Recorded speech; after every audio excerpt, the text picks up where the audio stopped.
Welcome! In this short and simple video, I'll show how you can turn off notifications on Android.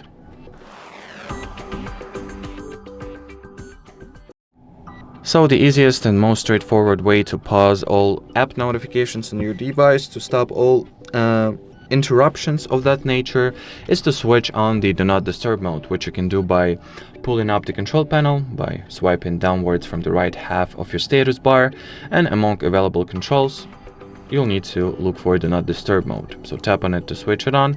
You can touch and hold Edit to open the DND mode settings and preferences.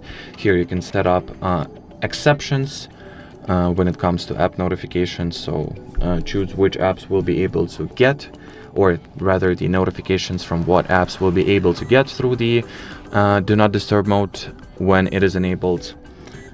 You can also switch on the DND mode through settings as well, not only through the control panel. So just here, find the Do Not Disturb mode settings page and turn it off or on from here.